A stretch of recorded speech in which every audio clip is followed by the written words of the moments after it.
उनके लोग धमकी देते रहे, जैसे कल फेसबुक पे 4-5 लोगों ने लिखा कि तुमको जान से मार देंगे। मार दो। अखिलेश यादव मुख्यमंत्री बने थे, गणेश जी की प्रतिमा को उन्होंने बीच रास्ते रोक दिया और वो 2 दिन तक वहीं पर रुकी रही, पूजा नहीं, पाठ नहीं, विसर्जन नहीं। तो हमने उसका विरोध किया। बहुत सारे लोग और कर रहे थे, हम उनके साथ खड़े हुए। बाद में हमको लाठी मारी उनके अधिकारियों ने। जब मायावती उत्तर प्रदेश में शासन कर रही थी तो उन्होंने काशी में मंदिर तोड़ना शुरू कर दिए। लेकिन हमने तो देखा कि मीडिया जब घटना को कवर करने के लिए जा रहा है तो पुलिस वाले डंडा मार रहे हैं कि हम सत्ता के पक्ष में खड़े होकर के मलाई काटें। दम घोट करके क्यों मारने के लिए मजबूर कर दिया गया? क्यों उनकी लाशें पड़ी रहीं? क्यों उनकी गिनती अभी भी नहीं हो पा रही है? क्यों मोर्चरी में लाशें सड़ रही हैं, दुर्गंध आ रही है? पत्रकार कवर करने के लिए जा रहे हैं तो रुमाल उनको नाक पे रख करके क्यों कवर करना पड़ रहा है? क्यों अभी ऐसी बातें निकल करके आ रही हैं कि रेत में बहुत सारी लाशें दबा दी गई? हमने इन पे भरोसा किया कि अगर आदित्यनाथ कह रहे हैं कि अफवाह है तो इसका मतलब अफवाह ही है। दिन भर हम ये छवि बनाते रहे कि देखिए इस व्यक्ति के साथ कितना छल हो रहा है, इसको बदनाम करने के लिए लोग कैसी कैसी कहानियाँ फैला रहे हैं। दिन भर उनके प्रति हमारे मन में एक अलग भाव आ रहा था कि आदित्यनाथ को बदनाम करने के लिए अफवाहें कैसी फैलाई जा रही हैं। ये भी पता चला कि ये बुज़दिल आदमी है, ये हिम्मती नहीं है। जैसा बताया जाता है ना कि बुलडोजर चला देंगे, अंदर से घबराहट वाले हैं कि मेरी इमेज खराब ना हो जाए। वो मंदिर तोड़ना शुरू कर दी थी तो हम खड़े हुए थे, हमने उनके खिलाफ तगड़ा आंदोलन किया था और उनको वापस आना पड़ा था। लिखित रूप से वचन देना पड़ा था, हमारे पास पत्र है कि हम अब मंदिर नहीं तोड़ेंगे। स्वाभाविक है कि सत्ता के साथ खड़े हो जाना सरल है, तो हमने तो कठिन रास्ता चुना हुआ है जनता के लिए। ये संवाद शंकराचार्य अभिमुक्तेश्वरानंद जी के साथ। आप जैसे भगदड़ मची यहाँ पर, हमने देखा कि कितने सारे ऐसे परिवार उजड़े, माँओं को उनके बेटे नहीं मिले। फिर इनके बाद हमने आपका बयान सुना, आप सीधे वो तल्ख तेवरों से सरकार पर भी प्रश्न उठा रहे थे और आपके प्रश्नों पर भी दूसरे जो धर्माचार्य हैं उनकी भी टिप्पणी हुई। ऐसा है कि तल्ख तेवर की बात नहीं है, बात हृदय के क्षोभ की है। जिस समय किसी व्यक्ति का हृदय किसी कारणवश क्षुब्ध होता है, दुखी होता है, तो उस समय उसकी शब्दावली अपने आप तल्ख हो जाती है। तो वो हमारे हृदय का क्षोभ था जो उस रूप में प्रकट हो रहा था। जब इतनी बड़ी घटना यहाँ घटी, मृत्यु को छुपा लिया गया, दिन भर उनको छुपाने की कोशिश की गई, कहा गया अफवाह अफवाह पे ध्यान मत दो। मृत्युओं को अफवाह कहा गया और उस पे ध्यान न देने के लिए कहा गया। और बाद में जब ये पता चला कि नहीं, अफवाह की बात नहीं थी, वास्तविक घटनाएं थी जो दिन भर चल रही थी, तो स्वाभाविक है कि मन में दुख हुआ। तो वही दुख हमने प्रकट कर दिया था और कोई बात नहीं। बागेश्वर धाम वाले बाबा कह रहे हैं कि मोक्ष की प्राप्ति हो गई, देवलोक गमन हो गया उनका। अब हमने आज पंडितों से पूछा था कि आप बताइए कि क्या इस तरह से भीड़ में दब के कुचल के मारे जाने पर मोक्ष हो जाएगा किसी का? तो अभी जो पंडितों ने हमको बताया और हमने स्वयं भी शास्त्र में सब देखा ही है, तो जब तक हम संकल्प नहीं करते हैं किसी चीज़ का और विधि का प्रयोग नहीं करते हैं, तब तक उपलब्धि नहीं होती है। तो जो लोग यहाँ पर मारे गए, वो लोग ये संकल्प लेके नहीं आए थे कि हम यहाँ प्राण छोड़ देंगे ताकि हमको मुक्ति मिल जाए। अगर इस संकल्प से आते और मारे जाते तब तो मुक्ति हो जाती। लेकिन वो तो केवल स्नान करने के लिए आए थे कि हम पवित्र मौनी अमावस्या के दिन गंगा यमुना सरस्वती की त्रिवेणी में स्नान करके पुण्य लाभ करेंगे। ये वो कर नहीं पाए संभवतः, क्योंकि रात को ही ये घटना हो गई, तो वो कर नहीं पाए। तो उनको क्या लाभ मिलेगा? ये लाभ मिल जाएगा, गंगा स्नान का पुण्य तो उनको मिल जाएगा, क्योंकि उन्होंने ये संकल्प मन में किया हुआ था। अब किसी बाधा आ गई, वो चाहते थे लेकिन कर नहीं पाए, तो इसलिए मानस पुण्य उनको मिल जाएगा। लेकिन वो ये संकल्प लेके तो आए नहीं थे कि मैं वहाँ शरीर छोड़ दूंगा और उससे मुक्ति मुझे मिल जाए। प्रयाग में मरण से मुक्ति है, लेकिन ये वही तन्मम विसृजन्ति धीराः लिखा हुआ है, वेद की वाणी है, उसमें लिखा है कि जो यहाँ पर प्राण छोड़ेगा, छोड़ेगा का मतलब संकल्प करेगा कि मैं अब प्राण छोड़ दूंगा, शरीर छोड़ दूंगा, तो वो जो मारे गए वो लोग थोड़े संकल्प छोड़े। वो लोग तो जिस समय उनके ऊपर लोग जा रहे होंगे तो उस समय प्रतिकार कर रहे होंगे पूरी ताकत से कि अरे खबरदार, मत करो मत करो, मैं जीना चाहता हूँ, मैं मरना नहीं चाहता। उस समय तो उनका ये विचार था ना, तो जब उनकी अंत में मति ही नहीं थी मोक्ष की, तो बिना मति के कैसे उनको मोक्ष मिल जाएगा? वो तो जीना चाहते थे, तो इसलिए उनको कैसे मोक्ष मिलेगा, ये सवाल। अब आपके जो बयान रहे उनको अब सोशल मीडिया पर कहूँ या फिर बहुत सारे नेताओं की ओर से कहूँ तो ये टिप्पणी आई कि आप विपक्षी दलों की पैरवी कर रहे हैं, कोई आप पर सपाई होने का आरोप लगा रहा है, कोई कांग्रेसी होने का आरोप लगा रहा है। आरोप और क्या लगाएंगे आप बताओ? कोई जवाब उनके पास होता तो वो देते। अब हम ये कह रहे हैं कि जब मुख्यमंत्री जी को रात को ही या सवेरे ही पता चल गया था, मान लो कि रात को सो गए थे घटना के समय, तो जब उठे होंगे तब तो उनके अधिकारियों ने उनको बताया होगा ना कि ये घटना घट गई, और उनको तो छिपाया नहीं गया होगा। तो उन्होंने पूरे दिन क्यों छिपाया? पूरे दिन वो छुपाए रहे, कहते रहे अफवाहों पर ध्यान मत दीजिए, सब ठीक है, सब ठीक है, अफवाहों पर ध्यान मत दीजिए, और रात को उन्होंने बताया कि 30 लोग मारे गए। तो सवाल ये है कि 30 लोग मारे गए, इसकी जानकारी उनको कब मिली? रात को मिली, जब वो बता रहे थे कि 18-19 घंटे पहले।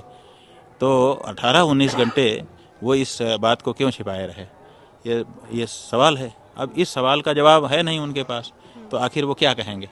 तो अब वो उन्होंने तरीका निकाला हुआ है कि जिसकी बात का जवाब ना हो उसको दूसरी पार्टी का सिद्ध कर दो। आपके तमाम बयानों को मैं जब से देखती हूँ तो तब से जो सत्ताधारी जो दल है उनकी ओर से यही आता है कि आप हमेशा उनके विरोध में खड़े रहते हैं। ठीक है ना, तो सत्ताधारी दल के ओर से आता है, बिल्कुल सही है। जब मायावती उत्तर प्रदेश में शासन कर रही थी तो उन्होंने काशी में मंदिर तोड़ना शुरू कर दिए। मायावती, अब तो बहुत लोग भूल चुके हैं उनको, लेकिन वो उत्तर प्रदेश की मुख्यमंत्री रही थी, और उनके मुख्यमंत्रित्व काल में बसपा की सरकार थी, वो मंदिर तोड़ना शुरू कर दी थी। तो हम खड़े हुए थे, हमने उनके खिलाफ तगड़ा आंदोलन किया था, और उनको वापस आना पड़ा था, लिखित रूप से वचन देना पड़ा था, हमारे पास पत्र है कि हम अब मंदिर नहीं तोड़ेंगे। तब हमने आंदोलन वापस लिया था। उसके बाद हम उनके खिलाफ थे, बिल्कुल सही है, वो सत्ता में थी और हम उनके खिलाफ थे, क्योंकि उनके द्वारा मंदिर तोड़ने जैसा गलत कार्य हो रहा था। उसके बाद फिर अखिलेश यादव मुख्यमंत्री बने थे। गणेश जी की प्रतिमा को उन्होंने बीच रास्ते रोक दिया, और वो 2 दिन तक वहीं पर रुकी रही, पूजा नहीं, पाठ नहीं, विसर्जन नहीं। तो हमने उसका विरोध किया, बहुत सारे लोग और कर रहे थे, हम उनके साथ खड़े हुए। बाद में हमको लाठी मारी उनके अधिकारियों ने, बहुत विशाल वो हुआ, हमने उसका भी प्रतिकार किया, प्रतिकार यात्रा निकाली हमने, और हमने ललकारा अखिलेश यादव को, और कहा कि अब तुम गए तो तुमने ये अधर्म किया है, ठीक नहीं किया है। उनकी सरकार गिर गई, हमने उनकी सत्ता का विरोध किया था, ठीक है। उसके बाद 2008 ईस्वी के लगभग 2008 से लेकर 2007 में केंद्र में कांग्रेस की सरकार थी, वो राम सेतु तोड़ने लगे। सत्ता में थे वो, मनमोहन सिंह जी उस समय प्रधानमंत्री थे। सबसे बड़ा आंदोलन हमने राम सेतु की रक्षा के किए, तो वो सत्ता के विरोध में ही तो किया था। उसके बाद 2012, 13, 14 में हमने गंगा का आंदोलन किया। उस समय केंद्र में कांग्रेस की सरकार थी, और हमने उनको ललकारा, तगड़े से ललकारा, तो सत्ता ही तो थी वो भी, तो उसके खिलाफ भी हमने आंदोलन किया, और तगड़े ही से किया, कोई कमजोरी से नहीं किया। अब आज ये हैं तो आज इनको कर रहे हैं। तो जब जो रहा, अगर किसी एक के खिलाफ हम करते तो आप ये बात हमारे ऊपर आरोप लगा सकते। हम तो जब जो रहा और उसने जो गड़बड़ी की उसके लिए खड़े हुए। तो हमने तो ये नहीं देखा कि कौन सी पार्टी है और कौन सा नेता है, हमने तो ये देखा कि सही कर रहा है कि गलत कर रहा है। सही कर रहा है तो समर्थन करो, गलत कर रहा है तो विरोध करो। तो हमने तो किया है, हमने अपने आचार्य होने के धर्म को निभाया है। पहले हम आचार्य नहीं थे स्वयं, लेकिन हम जो ज्योतिष पीठ के शंकराचार्य जी थे उनके प्रतिनिधि थे, उनके प्रतिनिधि के रूप में आवाज़ उठाते थे। अब वो दायित्व तो हमारा खुद का है, तो और ज़्यादा दायित्व तो हो गया है, हम और उठाते हैं। आप बताइए कि एक शंकराचार्य यहाँ माघ मेले में बैठा हुआ है, उत्तराम नाय का क्षेत्र है, हमारा ही जुरिस्डिक्शन है, क्षेत्राधिकार है धार्मिक रूप से, और यहाँ पर अगर श्रद्धालु जनता के साथ अन्याय हो रहा है तो हम नहीं बोलेंगे तो कौन बोलेगा? बताइए, कौन आएगा बोलने के लिए? और अगर हम नहीं बोलेंगे तो क्या हम सही करेंगे कि गलत करेंगे? अगर हम चुप रहें तो गलत करेंगे, इसलिए हम बोल रहे हैं। अब योगी आदित्यनाथ के और आप ये जो कह रहे हैं कि बहुत से साधु महात्मा, सवाल ये है कि सत्ता के साथ खड़े होना सरल है कि अगर गलती हो और सत्ता का कान पकड़ना सरल है? सरल कौन सा है? स्वाभाविक है कि सत्ता के साथ खड़े हो जाना सरल है, तो हमने तो कठिन रास्ता चुना हुआ है जनता के लिए, हमने तो कठिन रास्ता चुना है धर्म के लिए। हमको क्यों आप प्रश्न के घेरे में करते हो? अगर हम भी सुविधा भोग सकते थे, हम भी सत्ता के साथ खड़े हो जाते, तो सत्ता के साथ खड़े होना एक अलग चीज़ है और जो सच्ची बात है वो कहना एक अलग चीज़ है। तो एक शंकराचार्य के पद पर बैठे होने के नाते, धर्माचार्य होने के नाते हमारा एक दायित्व होता है कि हम अन्याय अत्याचार के विरुद्ध, वो जो धार्मिक जनता पर हो रहा हो उसके खिलाफ खड़े हों। आज यहाँ पर लोगों के मन में भय व्याप्त हो गया है कि दोबारा हो जाएगा, तिबारा हो जाएगा, क्या होगा, और हो जाएगा तो पता ही नहीं चलेगा, सब छुपा दिया जाएगा। जैसे यहाँ पे मौतें छुपा दी गई, लाशें छुपा दी गई, अभी तो बहुत सारी चीज़ें हैं। तो ये जो यहाँ पर हो रहा है उसके कारण लोगों के मन में भय व्याप्त है। उस भय के निराकरण के लिए किसी धर्माचार्य को खड़ा होना चाहिए कि नहीं खड़ा होना चाहिए? हमको बताओ। जो दबे हैं, कुचले हैं, क्या उनके साथ खड़ा होना गलत है? और हम उनके साथ खड़े हैं। हम सत्ता के राजमहल में नहीं हैं, हम तो उन बेचारों के साथ फुटपाथ पे खड़े हैं। तो हम गलत कैसे हो सकते हैं? और उनकी आवाज़ कोई तो उठाएगा कि कोई उनकी आवाज़ नहीं उठनी चाहिए, उनकी तरफ से कोई नहीं बोलना चाहिए। केवल जो सत्ता चाहे वही चाहे तो विपक्ष खुद बन जाए, अन्यथा विपक्ष होना ही नहीं चाहिए। ऐसा है क्या? अरे भाई, वो यहाँ पर व्यवस्था कर रहे हैं, ये व्यवस्था की ही तो कमी है कि कितनी जगह पर भगदड़ मची अभी तक पता नहीं है। कोई कह रहा है 1 जगह पे, कोई कह रहा है 2 जगह पे, कोई कह रहा है 3 जगह पे, कोई कह रहा है 4 जगह पे। आखिर ये बातें क्यों फैली हैं 4 दिन से? व्यवस्था अगर सही होती तो यूँ वीडियो निकाल के दिखा देता हमारा मेला प्रशासन कि देखिए ये है पूरे मेला का वीडियो और ये है वो जगह जहाँ पे हुई। आप लोग काहे को अफवाह फैला रहे हैं? तुरंत अरेस्ट करो। लेकिन कर पा रहे हैं? तो व्यवस्था की कमी नहीं है तो किसकी कमी? फिर आप अभी तक मृतकों की संख्या सही नहीं बता पा रहे। जितने लोग स्नान कर रहे हैं, हर आधे घंटे में डाटा आ जाता है, इतने करोड़ लोग स्नान कर लिए। इतने करोड़ स्नानार्थियों को गिनने के लिए आपके पास व्यवस्था है कि इतने करोड़ उनको गिन लेंगे आप, लेकिन कितने मरे उनकी गिनती आपके पास नहीं रहती है 4-4 दिन के बाद। ये व्यवस्था है। तो व्यवस्था में कमी दिख रही है कि नहीं दिख रही है? व्यवस्था क्या होती है? व्यवस्था ये होती है कि सब कुछ पारदर्शी। आइए देख लीजिए, आपको बुला करके विजिट करा दिया जाता, एक प्रेस कॉन्फ्रेंस होती मेला प्रशासन की ओर से कि मीडिया वाले आएँ, क्या क्या देखना चाहते हैं हम दिखाने के लिए तैयार हैं। ये व्यवस्था होती, हम कहते हैं कि देखिए इनकी कितनी चाक चौबंद व्यवस्था है, कोई चीज़, सब चीज़ पारदर्शी है। लेकिन हमने तो देखा कि मीडिया जब घटना को कवर करने के लिए जा रहा है तो पुलिस वाले डंडा मार रहे हैं, धक्का मार रहे हैं, खींच करके दूर लेकर जा करके फेंक दे रहे हैं। ये व्यवस्था होती है। तो दिख तो रहा है सब कुछ कि क्या व्यवस्था है और क्या नहीं है। अगर और इसके बारे में कोई आवाज़ उठा दे तो आप उसको कहते गलत। क्या हिंदू समाज चाहेगा कि हम सत्ता के पक्ष में खड़े होकर के मलाई काटें? कि हिंदू समाज चाहेगा कि उनकी जो जेन्युइन बात है उसको हम उठाएं? क्या चाहेगा? हिंदू समाज तो यही चाहेगा कि उनकी भी आवाज़ उठाने वाला कोई हो। तो हमने सब खतरा लेकर के उनकी आवाज़ को बुलंद किया हुआ है। हिंदू समाज के साथ हम खड़े हुए हैं। हम राजनीति के साथ नहीं खड़े हुए हैं, हम अपने समाज के साथ खड़े हुए हैं। जो मारे गए वो भाजपा को वोट नहीं देते थे, ये कौन प्रमाणित करेगा?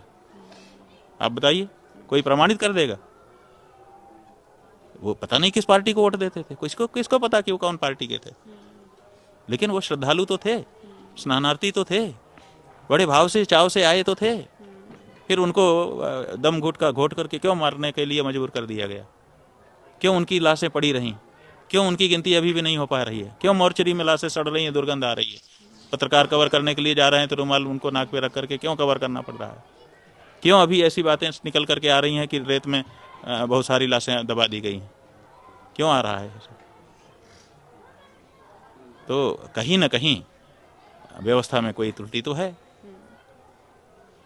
व्यवस्था वो होती कि सब कुछ पारदर्शी, प्रशासन घोषणा कर देता कि जिसको कवर करना है आइए, कहाँ कहाँ जाना है आइए, सब लोग कवर करिए। ये बात है। इतने लोग मर गए हैं, ऐसे भगदड़ हो गई। हमने देखिए ये प्रयास किए थे, हमारे प्रयास में यहाँ चूक रह गई, उसको हम स्वीकार करते हैं कि भाई ये वाली चूक रह गई। बिल्कुल असेसमेंट हम नहीं कर पाए। आगे के लिए हम सुधार तुरंत कर रहे हैं और इसके लिए हम क्षमा याचना कर रहे हैं। यही तो एक व्यवस्था, पारदर्शी व्यवस्था होती है। लेकिन ये अपनाई गई? ये तो नहीं अपनाई गई है। तो जब ये नहीं अपनाई गई है तो फिर कैसे डंका पीटा जा रहा है कि बहुत अच्छी व्यवस्था हमने कर दी? व्यवस्था ये थोड़े होती है कि हमने लाइट लगा दी, पानी लगा दिया। व्यवस्था ये होती है कि हम कोई खतरा नहीं होने देंगे। हम तो दिया में रह लेते, लेकिन हमको ऐसे कुचल करके मरने के लिए तो मजबूर न होना पड़ता। एक प्रश्न ये भी कि क्यों छुपाया जा रहा है? क्या योगी आदित्यनाथ चाहते हैं कि उनकी छवि धूमिल ना हो? इनमें योगी, मोदी, इन दोनों पर भी प्रश्न आपने उठाए हैं। नहीं, हम किसी पे प्रश्न नहीं उठा रहे हैं। हम तो इस बात के लिए दुखी हैं, अपना दुख व्यक्त कर रहे हैं। हम किसी पे क्यों प्रश्न उठाएं? हमारा जो दुख है, जो हमारी संवेदना है, वो तो हमारी है ना। तो अगर हमको दुख होगा तो हम चिल्लाएंगे नहीं। अगर हमको मन में क्षोभ होगा तो हम प्रकट नहीं करेंगे। तो जब हमारे योगी आदित्यनाथ, आप एक दिन पहले का हमारा वक्तव्य निकलवा लीजिए। हमने तो कहा है कई चीज़ें, लोगों ने पूछा था व्यवस्था के संबंध में। हमने कहा भाई मेला पूरा हो जाए तब बताएंगे। अब जब लोग हमारे दबाए जाएंगे, कुचले जाएंगे, मरेंगे, उनकी अनदेखी ही, उसको लोपापोती करने की कोशिश की जाएगी और बड़ी घटना होने पर भी उसको छिपा करके अपना मान बढ़ाने की कोशिश की जाएगी, वाहवाही लूटने की कोशिश की जाएगी, राजनीतिक गेन करने के लिए प्रयास किया जाएगा, ये कहाँ तक उचित है? अगर कोई कमी हो गई है उसको सामना करते हुए आप और अच्छी व्यवस्था करो। अगर वो स्वयं सामने आते और बताते कि ये सब घटना हो गई है तो हम लोग उनके लिए थोड़े गुस्सा करते, हम उनके साथ खड़े होकर और उनका मदद करते। लेकिन दिन भर वो छुपाते रहे। हम लोगों को सब जगह से समाचार आ रहा था, बहुत सारे चैनल वाले, बहुत सारे पब्लिक व्यक्तिगत वाले वो कह रहे थे कि बहुत मौतें हो गई, बहुत मौतें हो गई। लेकिन हम लोग इन पे भरोसा करके दिन भर बैठे रहे कि आदित्यनाथ तो सही बोलेंगे। और आदित्यनाथ ही कह रहे थे कि अफवाह है, अफवाह है, अफवाहों पर ध्यान मत दें। दिन भर ये कहते रहे। तो हम इनकी बात मान के, इन पे भरोसा करके हम दुखी ज़्यादा हुए हैं। अगर इन पे हम भरोसा न किए होते तो हमको कम दुख होता। हमने इन पे भरोसा किया कि अगर आदित्यनाथ कह रहे हैं कि अफवाह है तो इसका मतलब अफवाह ही है। दिन भर हम ये छवि बनाते रहे कि देखिए इस व्यक्ति के साथ कितना छल हो रहा है, इसको बदनाम करने के लिए लोग कैसी कैसी कहानियाँ फैला रहे हैं। दिन भर उनके प्रति हमारे मन में एक अलग भाव आ रहा था कि आदित्यनाथ को बदनाम करने के लिए अफवाहें कैसी फैलाई जा रही हैं। तो हम तो उनकी बात पे भरोसा कर रहे थे। लेकिन रात को जब उन्होंने खड़े होकर कहा कि नहीं घटना हुई थी और इतने लोग मारे गए, तब समझ में आया कि अरे सवेरे ही सही मारे गए हैं और अब ये दिन भर अफवाह अफवाह कह रहे थे, अब ये कह रहे हैं। तो ये जो बात है। और उधर केंद्र सरकार के जो मंत्री हैं उन्होंने दोपहर में ही संवेदना प्रकट कर दी। अब सवाल ये भी है कि केंद्र सरकार के जो मंत्री हैं वो दोपहर में ही संवेदना प्रकट कर रहे हैं। इसका मतलब उनको पता है कि यहाँ पर मृत्यु हो गई है, संवेदना प्रकट करना। और ये उत्तर प्रदेश के मुख्यमंत्री जो सीधे यहाँ के प्रबंधक थे, नंबर 1 प्रबंधक, इमीडिएट बॉस थे, इमीडिएट इंचार्ज थे, वो शाम को कर रहे हैं। ये क्यों? क्या इनको बाद में पता चला, उनको पहले पता चला? इसका मतलब है कि भाजपा में भी जो केंद्र की सरकार है वो इससे बेहतर संवेदना वाली दिखी। कम से कम दोपहर तक उन्होंने बोल दिया। ये तो शाम तक छिपा के लेकर जा रहे थे और सब चीज़ों को अफवाह कह रहे थे। वो भी अच्छा ये कहते हैं कि हमने तो इसलिए कि भगदड़ न मच जाए मरने की बात सुन करके, इसलिए हमने इसको, उनके एक किसी व्यक्ति ने वक्तव्य दिया है, किसी महात्मा से वक्तव्य दिलाया है कि उन्होंने इसलिए नहीं बोला, रात तक छिपा लिया जानबूझ करके कि कहीं इससे अफरा तफरी न मच जाए। तो केंद्र सरकार इस बात को नहीं समझती थी कि हम अगर बोल देंगे संवेदना के वाक्य तो इससे भगदड़ मच जाएगी। क्या आदित्यनाथ की बात से कम सुनी जाती है उनकी बात केंद्र वालों की? तो केंद्र वाले दोपहर में संवेदना व्यक्त कर सकते थे तो इनको रात तक इंतजार क्यों करना पड़ा? ये सवाल है ना। तो कहीं ना कहीं इन्होंने बड़ा अपराध किया कि मृत्यु को अफवाह अफवाह दिन भर कहते रहे और मरे हुए लोगों की लाशों का अपमान हुआ। ये ठीक नहीं है। इस बात का जो मलाल है वो बिल्कुल रहेगा, ज़िंदगी भर रहेगा, भूलेगा नहीं ये सब दृश्य और ये कृत्य। हमारी जो बात है, देखिए, हम व्यवहार बनाने के लिए और व्यवहार बिगाड़ने के लिए नहीं बोलते हैं। न तो किसी से व्यवहार बिगड़ने से हम भयभीत हो रहे हैं और न व्यवहार बनने से हम लाभ कुछ चाहते हैं। जो बात है और वो भी जनता के पक्ष की बात है, दायित्व तो है हमारा कि शंकराचार्य के पद पर रह करके हम बोले। शंकराचार्य का पद होता ही इसीलिए है कि राजाओं से कोई गड़बड़ी हो रही हो तो उंगली उठाए। तो क्या हम अपने पद के दायित्व का निर्वहन न करें? जो अंधी भक्ति रखते हैं वो लोग भले हमको गाली दे रहे हैं, लेकिन जो विचारवान लोग हैं वो कह रहे हैं कि आपका दायित्व है, आप अपनी बात कह रहे हो। और आपने अभी तक हमने जितनी बात कही है, सारे वीडियो, हमारे पास कोई वीडियो नहीं है, सब आप ही लोगों के पास है, क्योंकि आप लोग हमको लौट के देते नहीं हो, सब अपना रिकॉर्ड करके लेके चले जाते हो। और हमारे पास अगर दे भी दोगे तो इंस्ट्रूमेंट नहीं है कि हम उसको रखें। तो ऐसी परिस्थिति में सब आप लोगों के पास है। आप तब से लेके अभी तक का हमारा सारा जितना वक्तव्य है, आप उसका एनालिसिस, विश्लेषण बैठा के करवा लीजिए। हमने कोई तथ्य विरुद्ध बात बोली हो, हमने कोई उसमें पॉलिटिकल ट्विस्ट लाने की कोशिश की हो, किसी के विपक्ष में ज़बरदस्ती सिद्ध करने की कोई कोशिश हो तो बताइए। ऐसा तो हमने नहीं किया। लेकिन एक शंकराचार्य के रूप में अगर हम अपने दायित्वों का भी निर्वहन न करें तो यही हिंदू जनता है। फिर कहती है कि शंकराचार्य मलाई खा रहे थे सत्ता के साथ बैठ करके, उन्होंने तो कुछ शब्द ही नहीं बोले। तो भैया ऐसा नहीं हो सकता है, आप हमको इधर से भी पकड़ो उधर से भी पकड़ो, ऐसा मत करो।